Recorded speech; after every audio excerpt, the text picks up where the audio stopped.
Hello friends, TNPSC champ current அஃபைர்ஸிலிருந்து ஜனவரி 8 மற்றும் 9ஆம் தேதிக்கான மிக முக்கியமான நடப்பு நிகழ்வுகள் இந்த வீடியோவில் பார்க்கலாம். ஃப்ரெண்ட்ஸ், நீங்கள் இன்னும் சேனலை சப்ஸ்கிரைப் பண்ணலை அப்படின்னா சப்ஸ்கிரைப் பண்ணிக்கோங்க. கூடவே பக்கத்தில் இருக்க பெல் ஐக்கானையும் கிளிக் பண்ணிக்கோங்க. நம்மளுடைய சேனலில் பொது தமிழ் மற்றும் ஜிகே சம்மந்தமான வீடியோஸ்லாம் அப்லோட் பண்ணிகிட்ருக்கோம். அதற்கான பிளேலிஸ்ட் லிங்க் டிஸ்கிரிப்ஷன் பாக்ஸில் இருக்குது, செக் பண்ணி பாருங்கள். மிகப்பெரிய சூரிய ஒளி மின் உற்பத்தி திட்டம். உலகிலேயே மிகப்பெரிய சூரிய ஒளி மின் உற்பத்தி செய்யும் திட்டம் தற்போது மத்திய பிரதேசத்தில் தொடங்கப்பட்டிருக்கு. இது நர்மதை நதியின் குறுக்கே, குறிப்பாக ஓம்காரேஸ்வர் என்ற பகுதியில் 600 மெகாவாட் அளவுக்கு அமைக்கப்பட்டு வருகிறது. நீரில் மிதக்கும் சூரிய ஒளி மின் திட்டம் இது உலகிலேயே மிகப்பெரிய நீரில் மிதக்கும் சூரிய ஒளி மின் திட்டமாகும். இப்போ தற்போது சென்னையில் உலக முதலீட்டாளர்கள் மாநாடு நடைபெற்றது. இந்த மாநாட்டின் மூலம் ரூபாய் 6.64 லட்சம் கோடி முதலீடு ஈர்க்கப்பட்டுள்ளது. இதற்கான பங்கீடுகள் என்ன அப்படின்றத கொடுத்துருக்காங்க. இது கண்டிப்பாக வரக்கூடிய தேர்வில் நம்ம எதிர்பார்க்கலாம். ஃபார் எக்ஸாம்பிள், உலக முதலீட்டாளர்கள் மாநாட்டின் மூலம் எரிசக்தி துறையில் ஈர்க்கப்பட்ட முதலீடுகள் எவ்வளோ அப்படின்னு சிம்பிளாக கேட்டுருவாங்க. அப்ராக்சிமேட்டாக பார்த்து வச்சுக்கலாம். நம்ம குறு சிறு நடுத்தர தொழில்துறை மூலமாக சுமார் 63,000 கோடி முதலீடுகள் ஈர்க்கப்பட்டுள்ளது. எரிசக்தி துறை சுமார் 1,35,000 கோடி. வீட்டு வசதி நகர்ப்புற வளர்ச்சித்துறை சுமார் 62,000 கோடி. கைத்தறி ஜவுளித்துறை ஈர்க்கப்பட்ட முதலீடுகள் எவ்வளோ? 572 கோடி. தகவல் தொழில்நுட்பவியல் துறை ரூபாய் 22,000 கோடி. தொழில்துறை மூலமாக சுமார் 3,79,000 கோடி முதலீடுகள் ஈர்க்கப்பட்டுள்ளது. இது மிக முக்கியம், நோட் பண்ணிக்கோங்க ஃப்ரெண்ட்ஸ். மேலும் இந்த மாநாட்டினுடைய கருப்பொருள் தலைமைத்துவம், நீடித்த நிலைத்தன்மை, அனைவரையும் உள்ளடக்கிய வளர்ச்சி. இந்த 3 முக்கிய அம்சங்களை உள்ளடக்கியது இந்த மாநாடு. தற்போது இந்த மாநாட்டின் மூலம் மேற்கொள்ளப்பட்டுள்ள ஒப்பந்தங்களை செயல்படுத்துவதற்காக குழு ஒன்று அமைக்கப்படும் என்று முதல்வர் தெரிவித்துள்ளார். அந்த குழுவின் தலைவர் யாருன்னு பார்த்தீங்கன்னா தொழில்துறை அமைச்சர் TRP ராஜா அவர்கள். அடுத்து, பிரிஸ்பேன் ஓப்பன் டென்னிஸ் போட்டியில் ஆடவர் பிரிவில் சாம்பியன் பட்டம் பெற்றவர் யார் அப்படின்னா கிரிகோ டி மிட்ரோ.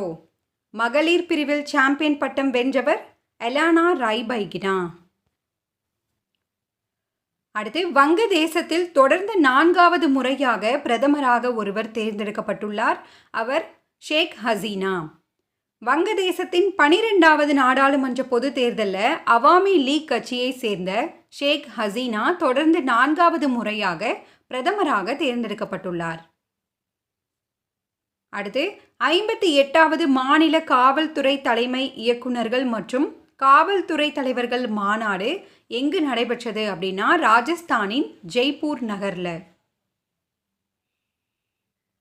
தமிழ்நாட்டின் பொருளாதாரத்தை $1 டிரில்லியன் அளவுக்கு உயர்த்த வேண்டும் என்று தமிழக அரசு இலக்கு நிர்ணயித்துள்ள ஆண்டு என்னன்னு பாருங்க, 2030. இதுவும் நோட் பண்ணிக்கோங்க ஃப்ரெண்ட்ஸ். தமிழ்நாட்டின் பொருளாதாரத்தை $1 டிரில்லியன் அளவுக்கு உயர்த்த இலக்கு நிர்ணயிக்கப்பட்டுள்ள ஆண்டு 2030.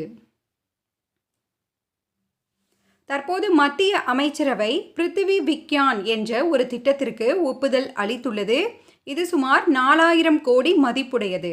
எதற்காக அப்படின்னா புவி அறிவியல் ஆராய்ச்சி மற்றும் கண்காணிப்பு தொடர்பாக இந்த திட்டம் அறிமுகப்படுத்தப்பட உள்ளது. அடுத்து, விண்வெளியில் மின் உற்பத்தி. இஸ்ரோ புதிய சாதனை. தற்போது PSLV C-58 ராக்கெட் மூலியமாக எக்ஸ்போசாட் என்ற செயற்கைக்கோள் விண்ணில் செலுத்தப்பட்டது. இதன் மூலியமாக விண்வெளியில் சோதனை முயற்சியாக 180 வாட்ஸ் மின் உற்பத்தியை மேற்கொண்டு இஸ்ரோ புதிய சாதனையை படைத்துள்ளது.